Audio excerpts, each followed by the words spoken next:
ఇప్పుడు for example అంటే నేను జస్ట్ ఎగ్జాంపుల్ చెప్తున్నాను. ఇప్పుడు Prabhas cinema 40 crores opening day వచ్చింది, బాహుబలి 2. సాహోకి నేను హిందీ మాట్లాడతాను, ఏదో 22, 23 అంత వచ్చింది. ఇది 4 or 5 వచ్చింది రాధేశ్యామ్, యూనో. సో ఇప్పుడు all of them are made on the same budget. అది బాహుబలి 2కి 20-30% అంతే చేశారు, అన్ని కాస్ట్లన్నీ అవి మారలేదు. ఎందుకు? With the hope that they will reach there. ఈ మ్యాసివ్గా పడిపోయి ఇట్ విల్ ఇంకర్ లాసెస్. ఆ లాసెస్ ఎవరికి వస్తున్నాయి? 2 or 3 వస్తాయి, handful of people let's say.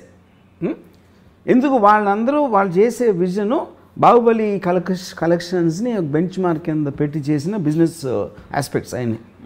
Okay, so ఒక విధంగా చూస్తే ఈ 10 మంది అంటే నేను ఊరికి ఫిగర్స్ పడేస్తున్నా.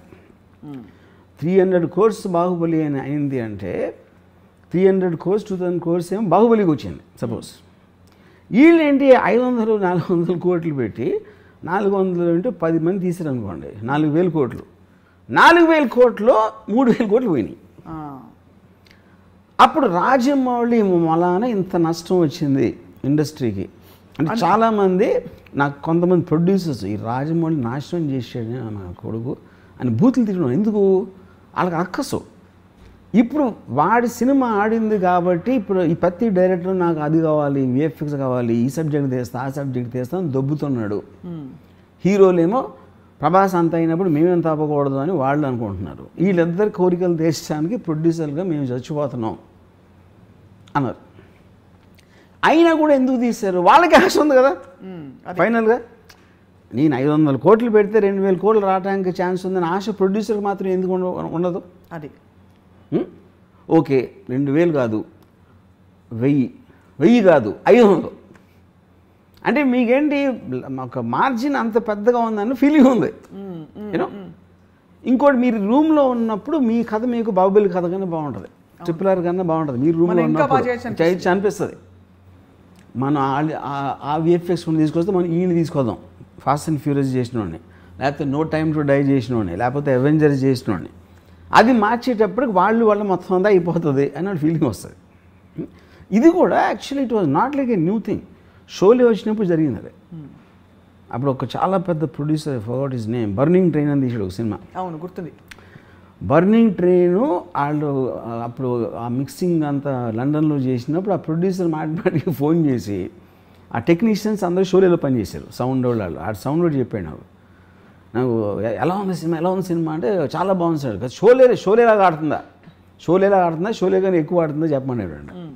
అదేమో డిజాస్టర్, అది బర్నింగ్ ట్రైన్ ఫైనల్గా. సో ఇది ఎప్పుడు జరిగింది, not like the first time. But ఇప్పుడున్న నంబర్స్, స్కేలు, దాని sound in the social media, that is where the whole point is. అది ఓకే. సో ఇప్పుడేంటి, ఒకలాగా చూస్తే రాజమౌళి వలన ఇండస్ట్రీకి 10,000 కోట్లు నష్టం వచ్చింది అనుకుందాం ఒక నిమిషం. కానీ అక్కడ ఒక ఇది ఏంటంటే స్ట్రేంజ్ థింగ్, 10,000 కోట్ల నష్టం రాలేదు. 10,000 కోట్ల నష్టం 2-3 వచ్చింది, 2, 10, 100, 20. డబ్బులని ఇండస్ట్రీ ఎప్పుడు పావు, దట్ ఈస్ ఎ మిస్కన్సెప్షన్. ఎవరైనా ఒకటి జేబులో ఇంకోటి జేబులో కాదు. మీకు 400 కోట్లు ఖర్చు అయినది అంటే ఏంటి దాని అర్థం? మీరు ఆర్టిస్టులకి ఇచ్చారు, టెక్నీషియన్స్కి ఇచ్చారు, వెండర్స్కి ఇచ్చారు, వర్కర్స్కి ఇచ్చారు, జూనియర్ ఆర్టిస్టులకి ఇచ్చారు.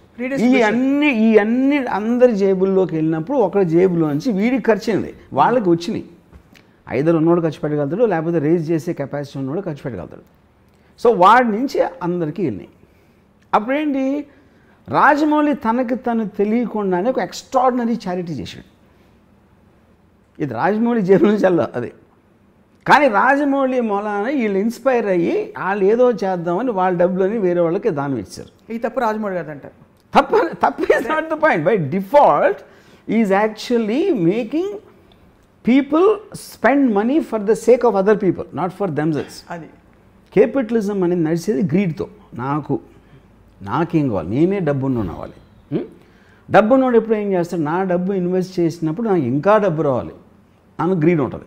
అవును. ఓకే, ఆ గ్రీడ్ తోటి ఒకే సినిమాతో 2,000 కోట్లు కొట్టేద్దాం, 500 కోట్లు ఖర్చు పెడితే 2,000 కోట్లు వచ్చేస్తుంది అనే గ్రీడ్ తోటి ఇన్వెస్ట్ చేశాడు. ఈ 500 400 కోట్లు పోయినాయి అనుకోండి సపోజ్. ఈ 400 కోట్లు వేరే వాళ్ళ దగ్గరికి వెళ్ళి అప్పుడు మంచి జరిగినట్టే కదా. అవును.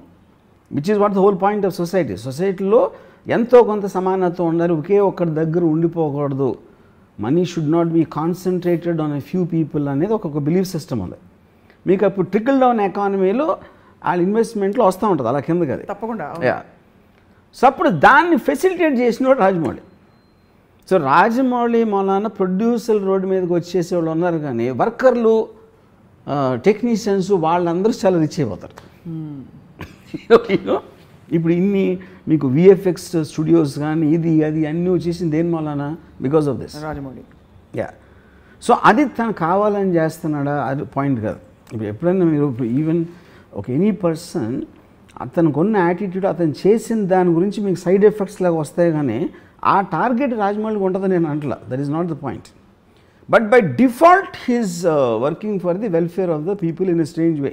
సో ఒక ఆల్మోస్ట్ ఒక రాబిన్ హుడ్ లాగా.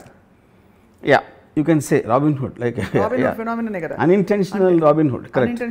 రాబిన్ హుడ్ ఉన్నవాళ్ళ దగ్గర నుంచి నాకు I like this Rajamouli Robin Hood అంటారు. కరెక్ట్. అంటే గొప్పోళ్ళ దగ్గర నుంచి డబ్బులు కొట్టేసి బేదోళ్ళకి పనిచేయటం. కానీ ఇక్కడ ఒకే డిఫరెన్స్ ఏంటంటే తను కొట్టేయకుండా వాళ్ళతో వాళ్ళే కొట్టేయించబడి అది వాళ్ళే వాళ్ళని దోచుకుని ఇచ్చేస్తున్నారు పేదలకి. యా, దీని ఎగ్జాంపుల్ ఎక్కడ చూశానంటే నేను, యా దట్స్ పాయింట్. ఇప్పుడు నానా పాటేకర్ ఒక అలవాటు ఉంటుంది ఆయనకి, ఏదో ఒక బాబా ఏదో సమ్ కైండ్ ఆఫ్ ఏ ఒక ఆశ్రమం, బాబా అంతే హిజ్ నేమ్ ఇస్. రెమ్యునరేషను నానా పాటేకర్ 4 కోట్లు తీసుకుంటే 2 కోట్లు ఆ ఆశ్రమంకి ఇవ్వాలి. ఇది ప్రొడ్యూసర్. ఓకే, అప్పుడు ఏం చేస్తాడు నానా పాటేకరు?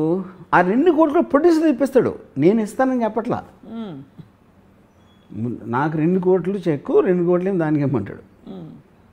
ఓకే, అప్పుడు నానా పాటేకర్ కావాలి. నానా పాటేకర్ 2 కోట్ల 4 కోట్ల పాయింట్ కాదు అది. ఈ 4 కోట్లు ఒప్పుకుంటే ఆడు ఎవరెవరికి ఇమ్మంటే అడిగేస్తాడు. అవును. నానా పాటేకర్ ఉద్దేశం ఏంటంటే వీళ్ళలో గిల్ట్ తెప్పించాలని. అతనే ఇప్పిస్తే దీన్ని నేర్చుకుని ఇంకో 10 మంది చేస్తారని. అప్పుడు ఏంటి ఇంకోటి ఏంటంటే Rajamouli one of the biggest, అంటే తనకున్న ఒక డేంజరస్ వెపన్ ఏంటంటే సైలెన్స్. అవును, అంతేగా. అప్పుడు తను చెప్పడు ఎప్పుడు ఏమి చేస్తే అసలు సినిమా హిట్ అవుతుంది, సినిమా హిట్ అవ్వటానికి రహస్యం ఏంటని చెప్పడు. అని ఫస్ట్ ఆఫ్ తను చెప్పాల్సిన అవసరం లేదు, అది వేరే విషయం. అప్పుడు ఏమవుతుందంటే తను చెప్పకపోయేసరికి వీళ్ళు ఊహించుకోవడానికి ఛాన్స్ ఉంటుంది. వీళ్ళు రకరకాలుగా ఊహించుకుంటారు. ఇప్పుడు ఫర్ ఎగ్జాంపుల్ నేను ఎప్పుడైనా రాజమౌళితో మాట్లాడినప్పుడు మెసేజ్ ఏదో నేను అడుగుతాను క్వశ్చన్, దానికి తను ఏదో చెప్తాడు. ఇప్పుడు నేను బాహుబలి సినిమాలో ఎంత విజువల్ గ్రాండియర్ ఉన్నా, ఎంత ఎక్స్ట్రాడినరీ విఎఫ్ఎక్స్ ఉన్నా కూడా ఫైనల్గా బ్లడ్ అండ్ స్వెట్ ఉంటుంది. That is the relatable factor. ఒక హ్యూమన్ బీయింగ్కి రిలేటబిలిటీ ఫ్యాక్టర్. ప్రభాస్ దెబ్బలాడుతున్నప్పుడు అతను చెమట లేకపోతే కొట్టినప్పుడు రక్తం, ఆ ఆస్పెక్ట్లో మీకు ఆ ప్రభాస్ క్యారెక్టర్కి విపరీతంగా మనం కనెక్ట్ అయిపోతాం దాంట్లో. అది ఇప్పుడు మీరు విఎఫ్ఎక్స్ ఇప్పుడు ఈ రాధేశ్యామ్లో కానీ లేకపోతే మన ఆదిపురుష్ టీజర్లో you don't find that. That is the reason మీకు ఒక సడన్గా ఒక నెగిటివ్ ఫీడ్బ్యాక్ వచ్చేస్తుంది. అవును. ఇప్పుడు ఒక అమ్మాయి థియేటర్లో కూర్చుంటే she can fall in love with Prabhas in Baahubali. I don't think she will do that same in ఇప్పుడు చెప్పిన సినిమాలు ఆదిపురుష్లో. సో ఆ కైండ్ ఆఫ్ ఏ కొన్ని ఆస్పెక్ట్స్ అనేది మీకు పర్సనల్గా ఉంటాయి. ఇప్పుడు తను సైలెంట్గా వెళ్ళిపోయినప్పుడు వీళ్ళందరూ వీళ్ళు ఊహించుకొని వీళ్ళు తీసేసి ఇది జరుగుతుంది. కానీ దీని వల్ల సినిమాలు తీయటం మానేస్తున్నారా, ఇంతంత నష్టాలు వస్తున్నాయని ఎవరు చేయట్లా. ఎందుకంటే ఆల్రెడీ తను బెంచ్ మార్క్ చూపించడం ఉంది. You can't erase that fact. మంచి సినిమా వస్తే 2000 చేయొచ్చు, 3000 చేయొచ్చు అనేది చూపించేసాడు కాబట్టి అది ఫ్యాక్ట్ ఆఫ్ ద మ్యాటర్. దాన్ని మీరు ఏం చేయలేరు.